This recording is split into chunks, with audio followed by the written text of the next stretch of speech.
तरंग तरंग तरंग युवा तरंग। मैं तेरे आगे आप चलूंगा और तुझको विश्राम दूंगा। मैं तेरे आगे आप चलूंगा और तुझको विश्राम दूंगा। चिंता न करो, भय न करो, चिंता न करो, भय न करो। हाथ पकड़ कर तुझे मैं चलाऊंगा, हाथ पकड़ कर तुझे मैं चलाऊंगा। मैं तेरे आगे आप चलूंगा और तुझको विश्राम दूंगा। मैं तेरे आगे आप चलूंगा और तुझको विश्राम दूंगा। लाल समुंदर तेरे लिए रास्ता खोलेगा, शैतान की सारी सेना नाश हो जाएगी। यरदन नदी भी हटकर बहेगी, जीवन का फाटक तुम्हें स्वागत करेगा।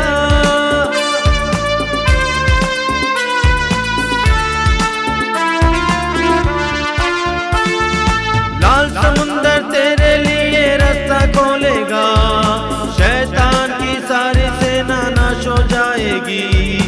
यरदन नदी भी हटकर बहेगी, जीवन का द्वार तुम्हें स्वागत करेगा।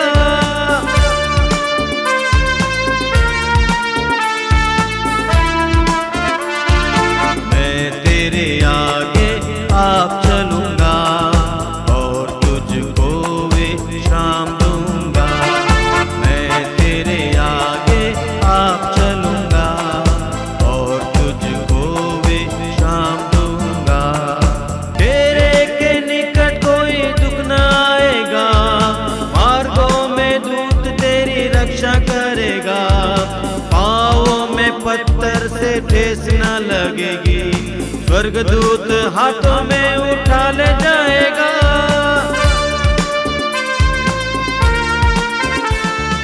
तेरे के निकट कोई दुख न आएगा, मार्गों में दूत तेरी रक्षा करेगा। पाँवों में पत्थर से चोट न लगेगी, स्वर्गदूत हाथों में उठा ले जाएगा। सभी युवा भाई बहनों को जय सू। और एक बार मैं आपको बधाई देता हूं कि आप इस कार्यक्रम से जुड़े हुए हैं। प्रभु आप सबको आशीष दे। देखिए, युवावस्था एक ऐसी अवस्था है जब हम बहुत ज़्यादा ही व्यस्त रहते हैं, पढ़ाई में, करियर में, नौकरी ढूंढने में, अन्य कार्यों में कुछ ज़्यादा ही व्यस्त रहते हैं। और इस अवस्था में आपको व्यस्त रखना भी चाहिए, क्योंकि यह तैयारी का समय है और तैयारी के समय हमें परिश्रम करने की आवश्यकता होती है। इसके बावजूद मैं आपसे अनुरोध करूंगा कि आप इस तरह के कार्यक्रम से जुड़े रहें।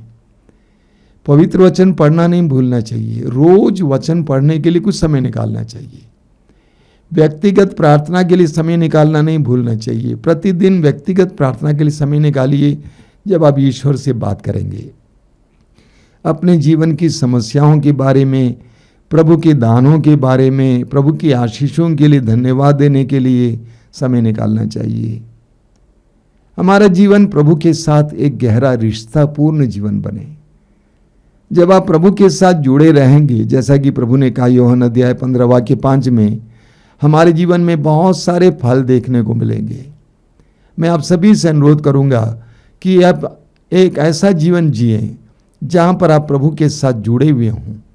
सारी व्यस्तताओं के बावजूद प्रभु के साथ जुड़ा हुआ जीवन सफल जीवन होता है। वचन सुनिए, हृदय खोलकर, मन खोलकर वचन सुनिए। क्रिस्त में मेरे युवा साथियों, आप सबों को मेरा प्यार भरा यीशु। हम जानते हैं कि अगर हम अपने माता पिता को प्यार करते हैं तो ये हमें एक अच्छा संकेत देता है कि हम ईश्वर को भी प्यार कर सकते हैं, क्योंकि बचपन से लेकर आज तक हमारे माता पिता हमेशा हमारे साथ रहते हैं। और अगर हम उनके बाद अगर किसी और पर विश्वास करते हैं, अगर प्यार करते हैं तो वो है हमारे दोस्त। कहा गया है कि हर एक रिश्ता पहले से ही बनाया गया है, लेकिन ईश्वर हमें मौका देते हैं कि हम एक अच्छा दोस्त चुनें। हम अच्छा दोस्त चुनें जो हमारे जीवन में बहुत बड़ा प्रभाव डालते हैं। अच्छे दोस्त अच्छा प्रभाव डालते हैं और बुरे दोस्त हमारे जीवन पर बुरा प्रभाव डालते हैं। इसलिए जब भी हम दोस्त बनाते हैं तो हमें सोच समझकर दोस्त बनाने की ज़रूरत है। संत यूहन्ना के सुसमाचार अध्याय 15 वाक्य 19 में प्रभु का वचन कहता है, यदि तुम संसार के होते तो संसार तुम्हें अपना समझकर प्यार करता, परंतु तुम संसार के नहीं हो, क्योंकि मैंने तुम्हें संसार में से चुन लिया है, इसलिए संसार तुमसे बैर करता है। हमने देखा है कि हमारे बचपन में भी बहुत सारे दोस्त होते हैं। जैसे जैसे हम बड़े होते हैं तो हमारे और भी दोस्त बनते हैं। जैसे जब हम कॉलेज में पढ़ते हैं तो हमें हमारे कॉलेज के दोस्त आते हैं, लेकिन हमारे जीवन में उनका एक अलग योगदान रहता है। हमारे अच्छे दोस्त हमें हमारा अच्छा भविष्य की ओर भी ले जा सकते हैं, और अगर हम बुरे दोस्तों के साथ हैं तो हमारा भविष्य बर्बाद भी हो सकता है। जब मैं छोटा था तो एक बार मेरे दादाजी ने मुझे एक कहानी सुनाई थी जो मेरे दिल को बहुत प्रभावित किया है, और आज भी जब मैं उसे सुनता हूँ, अपने मन में याद करता हूँ, उनके बताई हुई वो कहानी को दोहराता हूँ, तो मुझे एक अलग अनुभव होता है। क्योंकि बचपन में हमें ये नहीं पता होता कि भगवान क्या है, हमें किससे प्यार करना है। उन्होंने मुझे एक कहानी इस प्रकार सुनाई थी, बेटा हम सबको प्यार करते हैं, लेकिन हम एक ऐसे ईश्वर को भी प्यार करते हैं जिसको हमने कभी देखा नहीं, लेकिन हम उसको अनुभव करते हैं। यदि हम ईश्वर को प्यार करेंगे तो वो हमारा कभी साथ नहीं छोड़ेगा। उन्होंने मुझसे इस प्रकार कहा था कि अगर आप छोटे बच्चे से प्यार करते हैं तो हो सकता है जब वह बड़ा हो जाए तो वह आपके प्यार को भूल जाए। अगर आप किसी जवान आदमी के साथ प्यार करते हैं तो हो सकता है जब उसकी शादी हो जाएगी तो वो क्या करेगा, आपको भूल जाएगा। लेकिन जब आप किसी बूढ़े आदमी के साथ प्यार करते हैं, उसे चाहते हैं, उसके साथ रहने में आपको अच्छा लगता है, तो क्या होता है कि कुछ समय के बाद हो सकता है कि वह बूढ़ा आदमी मर जाए और आपका प्यार अधूरा रहे। आपको एक ऐसे इंसान से प्यार करना चाहिए जो हमेशा आपके साथ रहे, और वो है ईश्वर। और उसी तरह से मेरे ही जीवन में मैंने ये बात को महसूस किया है कि जब हम ईश्वर को प्यार करते हैं तो हमें और किसी चीज़ की ज़रूरत नहीं रहती। और जब भी हम किसी इंसान के साथ प्यार करते हैं तो उसके साथ बहुत सारे स्वार्थ जुड़े हुए हैं। इसलिए मेरे प्यारे भाइयों और बहनों, मैं यही आपसे कहना चाहता हूँ कि जब हम ईश्वर के साथ जुड़ते हैं, ईश्वर को जानते हैं, ईश्वर के साथ प्यार करते हैं, तो हमारा संबंध गहरा होता जाता है। यदि हम बाइबल में से कुछ उदाहरण लें तो सबसे पहले उदाहरण आता है इब्राहिम का। हम पढ़ते हैं, इब्राहिम ने ईश्वर में विश्वास किया और इसी तरह वह धार्मिक माना गया और ईश्वर का मित्र कहलाया। जी हाँ प्यारे दोस्तों, इब्राहिम जो था वो हमारा विश्वास का पिता भी कहलाते हैं, और उसने हमेशा अपने प्रभु ईश्वर ने जैसा कहा वैसा ही किया। यहाँ तक कि जब प्रभु ने उससे कहा कि अपने इकलौते बेटे को मेरे लिए अर्पित कर दो, तो उन्होंने कभी नहीं सोचा, क्योंकि वह ईश्वर को प्यार करते थे और ये समझते थे कि अगर ये बेटा मुझे ईश्वर ने दिया है तो वो ईश्वर मुझे वापस देगा। इसी प्रकार हम एक और उदाहरण लेते हैं, उसमें हम पढ़ते हैं, जिस तरह एक व्यक्ति दूसरे व्यक्ति से बात करता था उसी तरह प्रभु मूसा के आमने सामने प्रकट होकर उससे बात करता था। जब मूसा शिविर में लौटता था तो उसका सहायक नून का पुत्र योशुआ नामक युवक तंबू में रह जाता था। ये एक अच्छा उदाहरण है हमारे लिए कि जब हम ईश्वर के साथ संबंध जोड़ते हैं तो ईश्वर हमारे साथ संबंध जोड़ता है। और जब हम ईश्वर के साथ संबंध जोड़ लेते हैं तो हमें किसी चीज़ की ज़रूरत नहीं रहती। हमने देखा कि नए नियम में प्रभु यीशु के 12 चेले थे। 12 चेले प्रभु यीशु को बहुत प्यार करते थे और प्रभु यीशु भी उन 12 चेलों को बहुत प्यार करते थे। वो सब कुछ प्रभु यीशु ने जो किया वो उन चेलों ने भी देखा और वह चेले भी प्रभु यीशु को उतना ही प्यार करते थे और उनके लिए हर एक मुसीबत को सहने के लिए तैयार थे, तत्पर थे। इसीलिए संत यूहन्ना के सुसमाचार अध्याय 15 वाक्य 15 में प्रभु इस प्रकार कहते हैं कि मैं तुम्हें सेवक नहीं बल्कि अपना मित्र कहता हूँ। क्योंकि जो सेवक ये नहीं जानता कि उसका मालिक क्या क्या कर रहा है, लेकिन मित्र जो है उसके साथ समान व्यवहार करता है और वह जानता है कि उसका दोस्त क्या करता है, उसमें क्या कमी है, उसमें क्या घटी है। तो इसीलिए प्रभु यीशु अपने शिष्यों को सेवक नहीं बल्कि मित्र कहकर बुलाते हैं। और ये सिर्फ उन तक ही सीमित नहीं है जो प्रभु यीशु में विश्वास करते हैं, उनके द्वारा बताए हुए मार्ग पर चलते हैं, प्रभु यीशु के मित्र हैं। हम गर्व के साथ कह सकते हैं कि प्रभु मेरा एक सच्चा दोस्त है। जब हम प्रभु यीशु को अपना जीवन देते हैं तो प्रभु यीशु हमारे लिए किसी भी हद तक जाने के लिए तैयार हैं। हमने संत लूकस के सुसमाचार अध्याय 15 में एक दृष्टांत पढ़ते हैं, खोई हुई भेंट। जब हम भटक जाते हैं तो प्रभु हमें खोजने के लिए किसी भी सीमा तक जाने के लिए तत्पर रहते हैं। हमने देखा कि प्रेरित चरित्र अध्याय 9 में जब संत पौल जो ईसाई भाई बहनों को सताता था, प्रभु यीशु को नहीं जानता था, उसका जीवन कैसा था। उसका जीवन इस प्रकार था कि वो जो भी प्रभु में विश्वास करते थे उनको मारता था, उनको बंदी गृह में डालता था। लेकिन जब प्रभु यीशु उसके जीवन में आए तो उसका पूरा जीवन चेंज हो जाता है, बदल जाता है, वो एक नया मनुष्य बन जाता है। फिलिपियों के नाम संत पौलुस का पत्र अध्याय 3 वाक्य 7 से आगे पढ़ते हैं। किंतु मैं जिन बातों को लाभ समझता था उसे मसीह के कारण हानि समझता हूँ। इतना ही नहीं, मैं प्रभु ईसा को जानना सर्वश्रेष्ठ लाभ मानता हूँ और इसे ज्ञान की तुलना में हर वस्तु को हानि ही मानता हूँ। उन्हीं के लिए मैंने सब कुछ छोड़ दिया और उसे कूड़ा समझता हूँ। जी हाँ मेरे प्यारे भाइयों और बहनों, जब हम प्रभु के साथ जुड़ जाते हैं, प्रभु को अपने जीवन में स्थान देते हैं, तो हमारे लिए दुनियावी चीज़ें सिर्फ एक इस्तेमाल करने का साधन ही रह जाता है। क्योंकि हमने वो खजाना मिल जाता है जो हमें पैसे से नहीं खरीद सकते, जो हमें ज्ञान नहीं प्रदान कर सकता।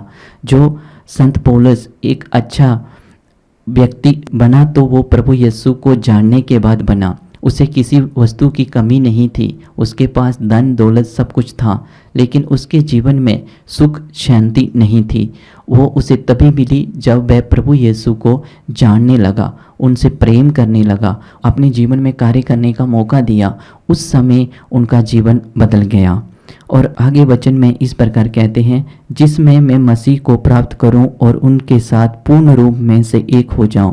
मुझे अपनी धार्मिकता का नहीं जो संहिता के पालन करने से मिलती है, उस धार्मिकता का भरोसा है जो मसीह में विश्वास करने से मिलती है, जो ईश्वर से आती है और ईश्वर पर विश्वास पर आधारित है। जी हाँ मेरे प्यारे और भाई और बहनों, हम कई बार हो सकता है अपने आप को धार्मिक मानते हों, हम अच्छा कार्य करते होंगे, हम दूसरों के सामने अच्छा दिखते होंगे, लेकिन हमारे जीवन में हो सकता है बहुत सारी कमियां होंगी, बहुत सारी घटियां होंगी, क्योंकि हम अपना जो जीवन है वो प्रभु को अर्पित नहीं किया है। तो आज हमें प्रभु को अपना जीवन अर्पित करने के लिए संत पौलुस हमें ये बात दोहराते हैं और हमसे भी यही कहना चाहते हैं कि हम भी अपने आप को प्रभु को समर्पित करें ताकि हम प्रभु के साथ एक हो जाएं। हम जानते हैं कि ये जो हमारा दुनियावी चीज़ों में हमारा इंटरेस्ट बहुत ज़्यादा बढ़ रहा है, हमें जो दुनियावी चीज़ें हैं बहुत ज़्यादा लुभावती हैं, हमें लगता है कि ये हमें अच्छा आराम देंगे। जब हम एक अच्छी गाड़ी खरीदते हैं तो हमें ऐसा लगता है कि इस गाड़ी खरीदने के बाद मैं अच्छे से रह सकता हूँ। हमारा एक सपना होता है कि हम एक अच्छा घर बनाएं। अच्छा घर बना तो लेते हैं, लेकिन हमारे ही घर में हमें वो सुख शांति नहीं मिलती जो प्रभु के पास आने में मिलती है। इसलिए मेरे प्यारे भाइयों और बहनों, मैं आपसे अनुरोध करता हूँ कि आप अपने जीवन में प्रभु को प्रथम स्थान दीजिए और देखिएगा कि आपका जीवन किस प्रकार से बदल जाता है। क्योंकि जब हम संसार के साथ मित्रता करते हैं तो हमें संसार प्रलोभन देता है, लेकिन जब हम ईश्वर के साथ मित्रता करते हैं तो ईश्वर हमें प्रलोभन नहीं देता, बल्कि वो अपनी महिमा हमारे द्वारा प्रकट करता है। इसी प्रकार संत पौलुस आगे कहते हैं, मैं यही चाहता हूँ कि मैं मसीह को जान लूँ, उसके पुनरुत्थान के समर्थ का अनुभव करूँ और मृत्यु में उसके सदृश बनकर उसके दुख भोग का सहभागी बन जाऊँ, जिससे मैं किस तरह मृतकों के पुनरुत्थान तक पहुँच सकूँ। जी हाँ मेरे प्यारे भाइयों और बहनों, जब हम प्रभु में अपना जीवन व्यतीत करते हैं तो हमारा हर एक सुख शांति प्रभु के लिए है। हम जो भी अगर हमारे जीवन में कुछ भी आता है तो हम प्रभु के कारण सब कुछ सह सकते हैं, लेकिन प्रभु हमारे जीवन में होना अनिवार्य है। यदि हमारे जीवन में प्रभु हैं तो हमें किसी की चीज़ की घटी नहीं। जिस प्रकार स्तोत्रकार कहता है, चाहे मुझे अंधेरी घाटी होकर भी क्यों न जाना पड़े, मुझे किसी चीज़ की कमी नहीं, क्योंकि प्रभु मेरे साथ हैं। और स्तोत्र 139 में स्तोत्रकार कहता है कि प्रभु मैं कहाँ जाऊँ, कहाँ तुमसे जाकर छुप जाऊँ, मैं कहीं भी जाऊँ तो तू वहीं है। हमारा मनोभाव भी इस प्रकार होना चाहिए। जब भी हम कुछ कार्य करें, जब भी हम कुछ करने की सोचें तो हमेशा प्रभु को अपनी आंखों के सामने रखें। जिस प्रकार दाऊद जब वह पाप करता है, पाप में गिर जाता है, तो वो यही प्रार्थना करता है कि मुझे अपनी दृष्टि से ओझल मत कर, जो आपने मुझे पवित्र आत्मा दिया है उससे मुझे वंचित मत कर। आइए हम प्रार्थना करें कि प्रभु हमें अपने संरक्षण में रखे, हमें अपनी आत्मा से भर दे, अपने सत्य के मार्ग पर ले चले। क्योंकि प्रभु का वचन कहता है संत यूहन्ना के सुसमाचार अध्याय 14 वाक्य 6 में, मार्ग सत्य और जीवन में हूँ। हम प्रभु से प्रार्थना करें कि वो हमें सत्य की राह पर ले चलें, हमें सही मार्ग दिखाएं कि हमें कौन से रास्ते पर चलना है, ताकि हम एक अच्छा जीवन व्यतीत कर सकें और बहुत सारे लोगों का उद्धार कर सकें अपने जीवन का उदाहरण देते हुए। मेरा सबको प्यार भरा जय यीशु। आइए हम प्रार्थना करें। अपना सिर झुकाइए। दयालु प्रभु यीशु, मैं तुझे धन्यवाद देता हूं इन पवित्र क्षणों के लिए, मेरे इन छोटे भाई बहनों के लिए, इन बेटे बेटियों के लिए। मैं तुझसे प्रार्थना करता हूं, तू इस संसार में हमारे साथ जुड़ने के लिए आया था। यूहन्ना के सुसमाचार के अध्याय 15 वाक्य 5 में तूने स्वयं कहा है, मैं दाखलता हूं और तुम डालियां हो। जो मुझ में रहता है और मैं जिसमें रहता हूं वही बहुत फलता है। मैं इस समय प्रार्थना करता हूं इन सारे छोटे भाई बहनों के लिए, प्रभु इन पर दया करना, इनके प्रतिदिन के जीवन में तेरे साथ जुड़ने के लिए, तेरे लिए समय निकालने के लिए, तुझसे बातें करने के लिए, तेरी वाणी को सुनने के लिए समय देना। विशेष करके मैं प्रार्थना करता हूं जीवन की कठिनाइयों में तेरे इशारे को देखने के लिए, तेरी वाणी को सुनने के लिए नहीं कृपा देना। सिर झुकाइए। सर्वशक्तिमान परमेश्वर पिता, पुत्र और पवित्र आत्मा आप सबको आशीर्वाद प्रदान करें। आमीन। जय यीशु। मैं तेरे आगे आप चलूंगा और तुझको विश्राम दूंगा। मैं तेरे आगे आप चलूंगा और तुझको विश्राम दूंगा। चिंता न करो, भय न करो, हाथ पकड़ कर तुझे मैं चलाऊंगा। चिंता न करो, भय न करो,